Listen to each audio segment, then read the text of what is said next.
एक बार आप तालियां बजाकर पूज्य देवकीनंदन ठाकुर जी का भी अभिनंदन करिए। इस धर्म सभा को एक नई ऊंचाई उनकी ओजस्वी वाणी ने दी है।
हमारा सवाल है कि हम आज मंच पर लगभग 150 साधु संतों के दिव्य दर्शन भी करेंगे।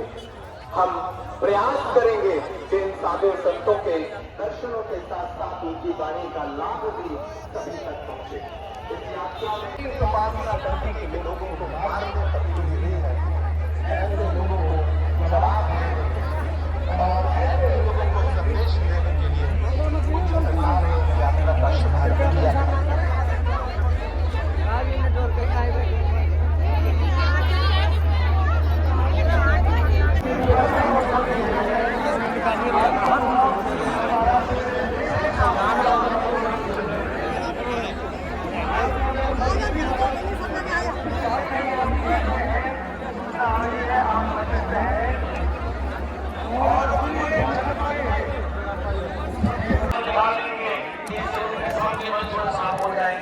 मैं तो ये कहता हूँ राज्य सरकार से, जिस तरह से चालक मुक्त लगते हैं ठीक उसी प्रकार से चालक मुक्त में इस तरह की पदयात्रा निकले और हम परिवार से आपके साथ कंधे से कंधा मिलाकर निकलेंगे।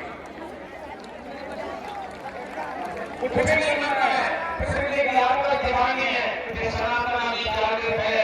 हम भी उस महापुरुषों के जो वंशज हैं, शिवाजी महाराज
सनातनियों की प्रतीक्षा थी, वह पर श्रेष्ठ आ चुका है।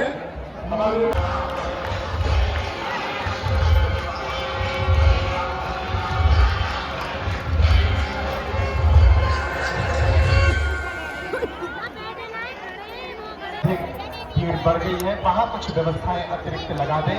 कुछ स्थानों से सूचनाएं आ रही हैं।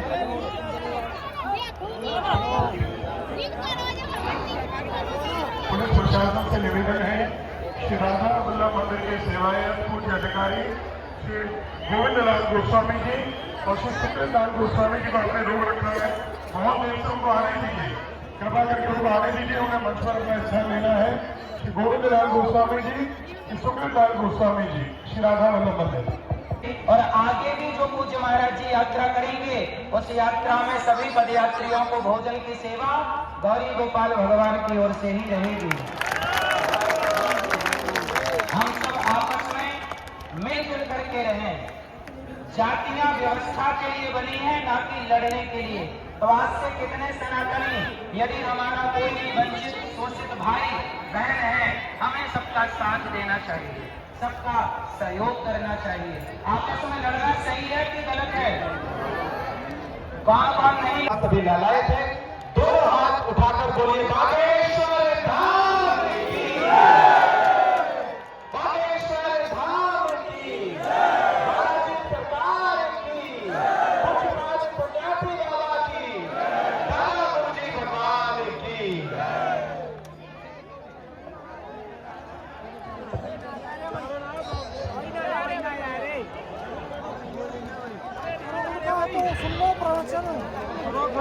माता रामो मत्पिता रामचंद्रः, स्वामी रामो मत्सखा रामचंद्रः, सर्वस्वं मे रामचंद्रो दयालु, नान्यं जाने नैव जाने न जाने। श्री सीतानाथ समारंभा श्री रामानंदार्य मध्यमाम् अस्मदाचार्य पर्यन्ताम् वंदे श्री गुरु परंपराम्। साधु बनना कठिन है, जैसे पेड़ खजूर, चढ़े तो चाखे प्रेम रस, गिरे तो चकना चूर। सीताराम भगवान की, श्री बागेश्वर बालाजी की, सन्यासी बाबा की, दादा गुरुजी की, बोल बंसी वाले की, ऊंची अटारी वाली की, श्री वृंदावन धाम की, सभी ब्रजवासियों की, सभी पदयात्रियों की, गुरु और चेला की, आज के मेला की, भारत हिंदू राष्ट्र की, पार्वती पते।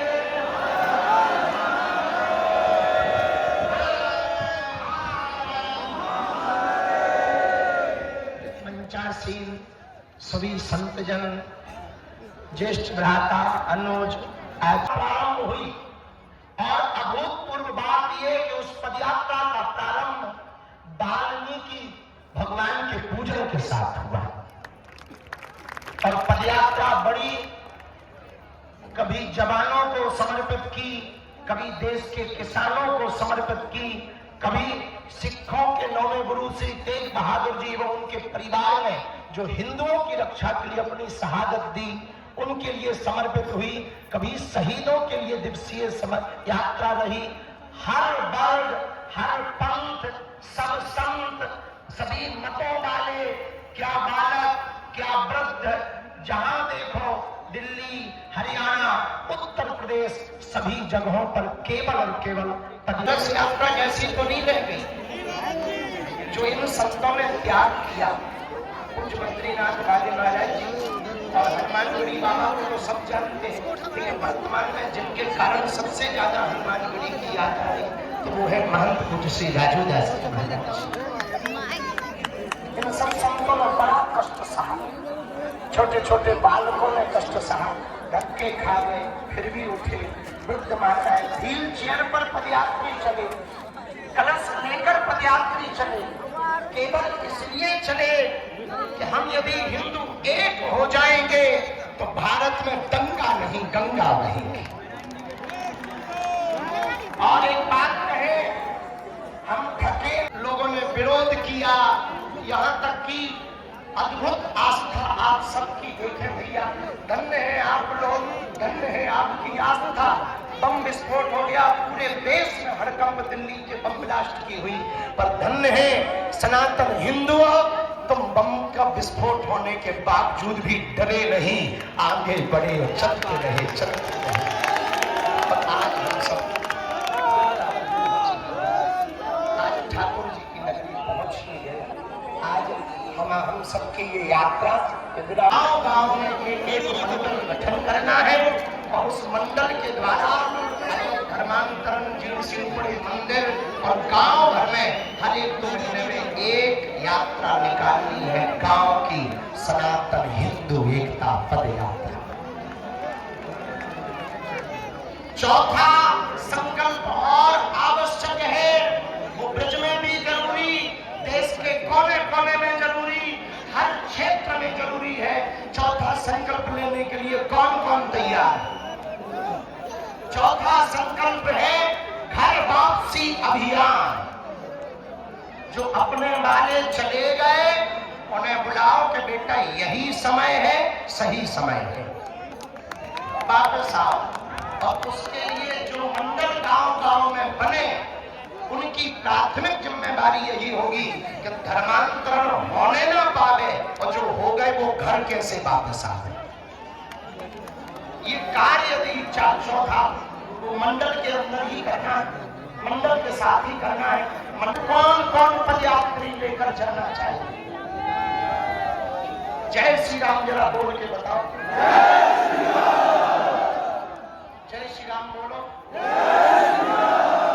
भारत देश में जितने तीर्थ हैं, जिन पदयात्रियों के पास नजदीक में जो तीर्थ है, उस तीर्थ देवालय मंदिर के आसपास भारत में मांस मदिरा की दुकान नहीं होगी। जहां भगवान होगा वहां दुकान नहीं होगी।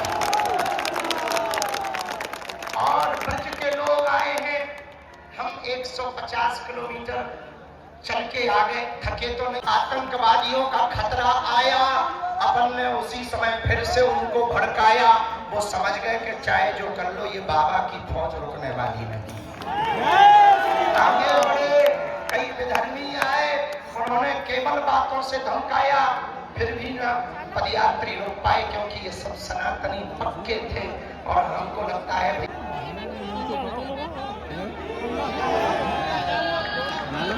करने के जो आपने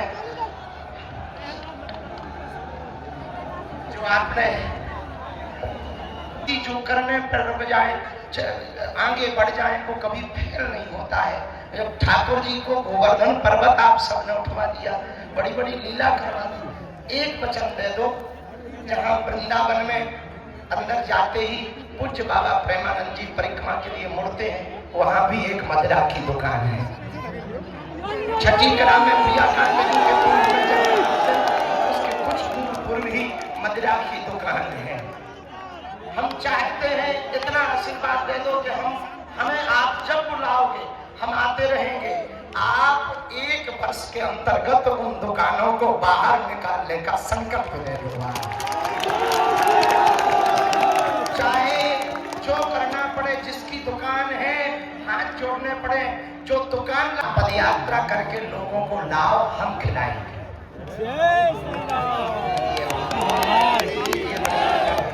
आपने भी बड़ी कृपा की, महंत जी ने भी बड़ी कृपा की, सभी महापुरुषों ने कृपा की। बीच बीच में बहुत से महापुरुष कोई ना कोई आते रहे।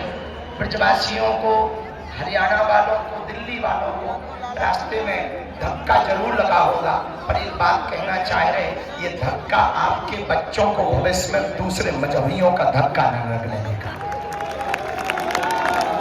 भविष्य में कालांतर में दूसरे मजहबियों का धक्का। देखो, हम ना मुसलमानों के विरोधी हैं, ना ईसाइयों के विरोधी हैं। कुछ लोग इस देश में तिरंगा में चांद देखना चाहते हैं, हम चांद पे तिरंगा देखना चाहते हैं।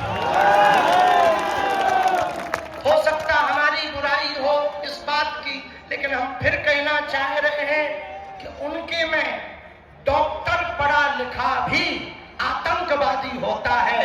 और इतनी बड़ी पद यात्रा आ गई, भगवान की कृपा से हनुमान जी ने किसी को कुछ नहीं होने दिया।